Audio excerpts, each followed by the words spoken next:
Welcome to the deep dive. Today we're heading into maybe a less charted area of vascular health. Yeah, definitely less common territory. We're looking at what happens when the arteries in our arms and hands, well, aren't working quite right. We hear a lot about leg circulation, but the arms, that seems different. It really is, and it's a very different story up here compared to down in the legs. So for this deep dive, we've been digging into a detailed medical textbook to get a handle on the causes, the diagnosis, and some of the treatment basics for these upper extremity artery problems. Okay, let's get into it. Because, when you think blood flow trouble, the first thing that comes to mind is usually clogged arteries, right? Atherosclerosis. All right, that's the common picture. But our sources suggest that for arms and hands, Right. oh, there's a bit of a twist. Exactly, a big twist, actually. The info we've gathered shows that this upper extremity ischemia reduced blood flow to arms and hands is pretty rare. We're talking less than 5% of all limb ischemia cases. Wow, okay. Less than 5%. And here's the kicker. Unlike in the legs where fatty plaque, atherosclerosis, is the main issue, the big players in the upper body are often autoimmune and connective tissue diseases. Huh. So conditions where the body's own immune system is essentially attacking healthy tissue. That's it. Conditions like that are the major cause. That's a huge contrast. So less about gradual clogging, more about the immune system getting involved. Precisely. There was even a Dutch study mentioned that found, surprisingly, quite low rates of abnormal blood flow patterns, the kind you'd expect with widespread atherosclerosis in the upper arms. And that was true for people both with and without diabetes. Interesting. So that really underlines that the typical leg artery disease model doesn't quite fit here. It really doesn't, for the most part. But there is one very well-known exception we definitely need to talk about: Raynaud syndrome. Ah, Raynaud's. Yeah, people have heard of that one. Cold fingers, right? Turning white in the cold. But sounds like there's more to it. There is. Raynaud syndrome involves these episodes where blood flow to the fingers, sometimes the toes too, just plummets. It's triggered by sudden blood vessel narrowing, vasoconstriction. And triggers are things like cold, caffeine. Cold temperatures, definitely. But also caffeine, stress, things like that. And it's actually quite common. Affects maybe 3 to 5% of people generally. Okay. But get this, in colder climates, that number can shoot way up. Maybe 20, even 30% of people report that kind of cold-induced finger pain. Wow. So is all Raynaud's the same then? Or are there different types? Good question. No, not the same. It's really crucial to differentiate between primary Raynaud's, where it just seems to happen on its own, no obvious underlying cause, and secondary Raynaud's. Secondary meaning it's linked to something else. Exactly. Linked to another disease or some kind of arterial issue. And that distinction, it really matters, because secondary Raynaud's is, unfortunately, more likely to get worse over time. It can lead to more persistent finger pain, even ulcers in some cases. Okay, that's a key difference. So what kinds of underlying conditions cause secondary Raynaud's? Well, several autoimmune and connective tissue diseases are the main culprits here. Scleroderma is probably the most common one associated with it. Scleroderma. But also things like MCTD, mixed connective tissue disease, SLE, which is systemic lupus, and rheumatoid arthritis. And what's really interesting and clinically important is that Raynaud's symptoms can actually show up years before someone gets diagnosed with one of these systemic diseases. So it can be like an early warning signal. Potentially, yes, a very important early clue. That really drives home how something seemingly localized, like cold fingers, can connect to bigger health issues. Now, our sources also mentioned classifying these problems by location and cause. Yeah. Like large versus small vessels. Yeah, that's a useful way to think about it. We can categorize based on whether it's mainly affecting the bigger arteries, think subclavian, axillary, brachial, up near the shoulder and elbow, or the smaller vessels like down in the wrist, palm, and fingers. And we also look at the why. Is it mostly vasospasm, that temporary clamping down of the vessels? Or is it occlusive, a more permanent blockage? And how do those line up? Spasm in small vessels, blockage in large. Generally, yeah. Vasospastic issues like primary Raynaud's tend to hit the smaller vessels. Occlusive problems often involve the larger ones, but, clinically, how it looks can sometimes be similar, so you have to investigate. Right. And Raynaud's itself, the mechanism complex. Oh, definitely. The pathophysiology is intricate. It's not fully pinned down, honestly. It involves the sympathetic nervous system, the blood vessels themselves, receptors on the vessel walls, various vasoactive peptides in the blood.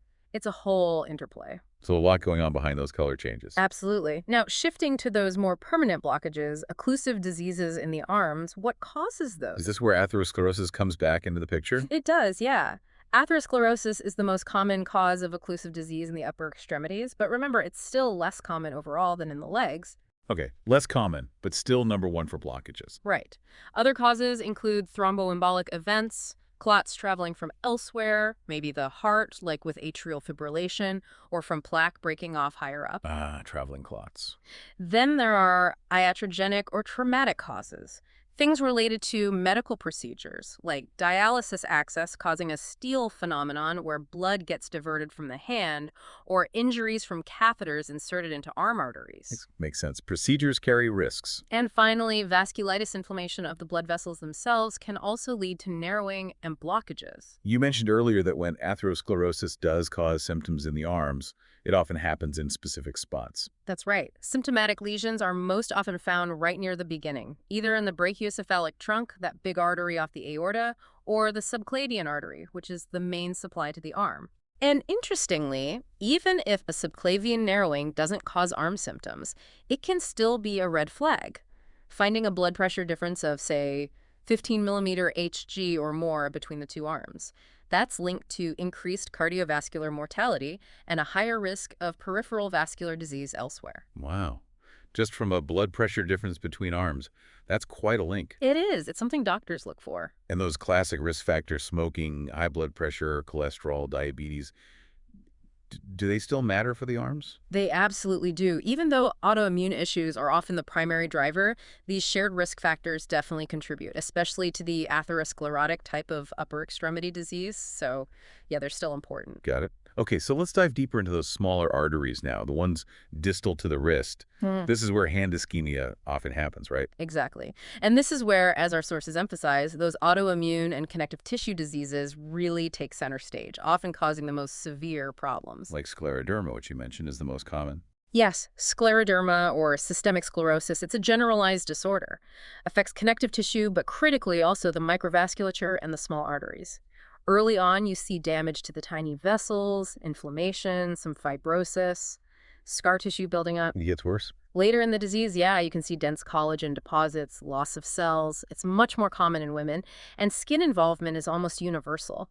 Specific antibodies like anti-centromere or anti-CL70 often show up in blood tests. And the theory is antibodies attacking the blood vessel lining. That's the current thinking, yeah. Cytotoxic antibodies targeting the endothelium, the vessel lining. This vascular injury seems to happen before the fibrosis really kicks in. Interesting. What about SLE, lupus? SLE, again, more common in young women. The damage here is thought to be mainly from immune complexes, antibody-antigen clumps getting deposited in tissues and triggering inflammation, higher prevalence in certain ethnic groups too. And diagnosis is based on symptoms. Primarily clinical criteria, yes. Things like fevers, joint pain, specific rashes, nephritis, and relevant here, Raynaud's, which can affect up to 80% of SLE patients. Lab tests help. They're sensitive, but maybe not always super specific just for lupus. Okay. And rheumatoid arthritis. We think of joints, we said vessels too. That's right. While RA is mainly a joint disease, a subgroup of patients develops extra-articular problems, including rheumatoid vasculitis, inflammation of blood vessels. It can be quite severe, affecting arteries and veins. Has that become less common? Thankfully, yes. Incidence has decreased with better RA treatments. The cause isn't fully known, likely immune-mediated damage. There are links to certain genetic markers, HLA-DRB1 genotypes, and risk factors like being male, smoking, and having long-standing severe RA. Any protective factors? Interestingly, yes. Some studies suggest hydroxychloroquine and even low-dose aspirin might offer some protection against the vasculitis component. And Sjogren syndrome, known for dryness. Primarily, yes, dry eyes, dry mouth, can be primary or secondary alongside other conditions, again more common in women, and it is associated with small vessel arteriopathy, can manifest as different types of vasculitis. How does that usually show up? Often as a rash or neuropathy, nerve issues. But some can develop a more systemic vasculitis that looks a bit like polyarteritis nodosa. Okay. Then there's mixed connective tissue disease, MCTD. Sounds like an overlap. Exactly what it is, an overlap syndrome with features of maybe SLE, RA, or scleroderma. Hmm. High frequency of Raynaud's and MCTD along with arthritis, muscle inflammation, sometimes lung disease. A specific antibody, anti-U1-RNP, is usually present in high levels. Right. Now, Berger disease, that one has a very strong association, doesn't it? It does, almost exclusively linked to smoking, especially in young men. Berger's, or thromboangiitis obliterans, involves these segmental thrombotic occlusions, blockages from clots in small and medium arteries. Mostly legs. More common in the legs, yeah, but the upper extremities are involved in maybe up to half the cases. Often see migratory thrombophlebitis, vein inflammation near the skin, and secondary Raynaud's too. And there are specific diagnostic criteria. Yes. Usually age under 45, definite tobacco use, need to exclude other causes like autoimmune disease or embolism, evidence of normal arteries higher up, and documented digital artery occlusion. Okay. What about hand-arm vibration syndrome? That sounds occupational. It is HAVS. Basically developing Raynaud's after long-term use of vibrating tools. Think stone cutters, welders, loggers, anyone using jackhammers, grinders. How does the vibration cause it? The thinking is that kinetic energy causes cumulative damage to the small vessels and nerves in the hand. It often starts as vasospastic Raynaud's, but can progress over time to actual occlusive disease in the finger arteries. Fascinating link between work and vascular health. And you mentioned a few others briefly, fibromuscular disease. FMD, yeah. Rare in the forearm and hand arteries, but if it occurs, the abnormal artery wall can lead to finger ischemia, either from clots forming or direct occlusion. There's also hypothenar hammer syndrome, which is basically trauma to the ulnar artery in the palm, often impacting a pre-existing FMD lesion. Hypersensitivity angiitis. That describes acute digital ischemia, often with ulcers, but without an underlying connective tissue disease or obvious embolic source. It's thought to be an immune reaction in the arterial wall. Usually benign, tends to improve on its own.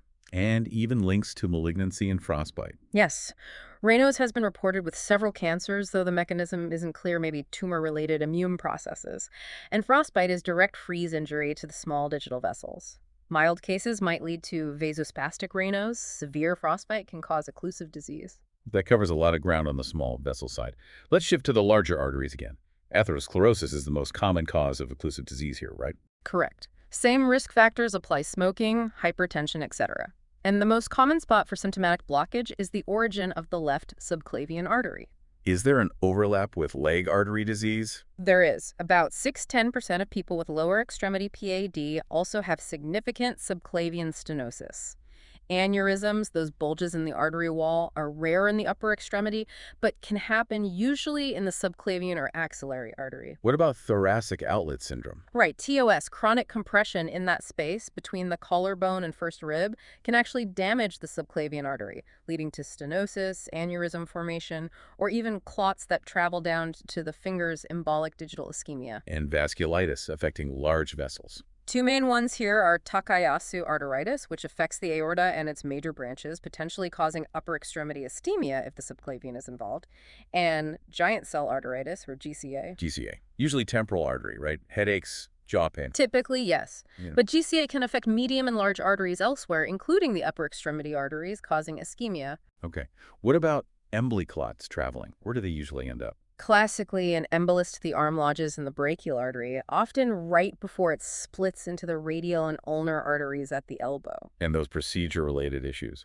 Access for dialysis? Yes, access-related hand ischemia, ARHI. It's basically distal hyperperfusion, not enough blood getting to the hand after an AV fistula or graft is created, usually using the brachial artery. Happens in maybe 5–10% of those cases. And other catheter procedures? Yeah, with the increasing use of arm arteries like the radial for cardiac catheterization and other interventions, iatrogenic injury is a risk. Complication rates are generally low now, but things like hematoma near the median nerve or radial artery occlusion can occur. Radial artery occlusion, does that always cause problems?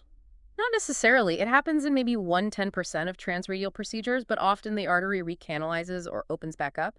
And if the ulnar artery and palmar arch are providing good flow, the hand might be fine. That's why the Allen test, checking collateral flow, is important beforehand. One last cause mentioned was vasopressors, medications used in shock. Right. In critical illness and shock, high doses of vasopressors used to maintain blood pressure can sometimes cause severe vasoconstriction in the extremities, including the fingers, leading to ischemia. Okay, quite a range of causes for large vessel issues too. So let's talk about presentation. How might someone know they have an acute problem? What are the signs? Acute ischemia sudden onset tends to be more common in older women, often due to an embolus from the heart, trauma, or maybe an iatrogenic cause. The classic symptoms are the PS, pain, paresthesias, pins and needles, paralysis, weakness. And what would a doctor see? On exam, diminished or maybe absent pulses, the limb might look pale, pallor, or have dependent rubor, redness when hanging down, and it'll feel cool to the touch. And Raynaud's looks different. Raynaud's is more episodic, right? Triggered by cold or stress.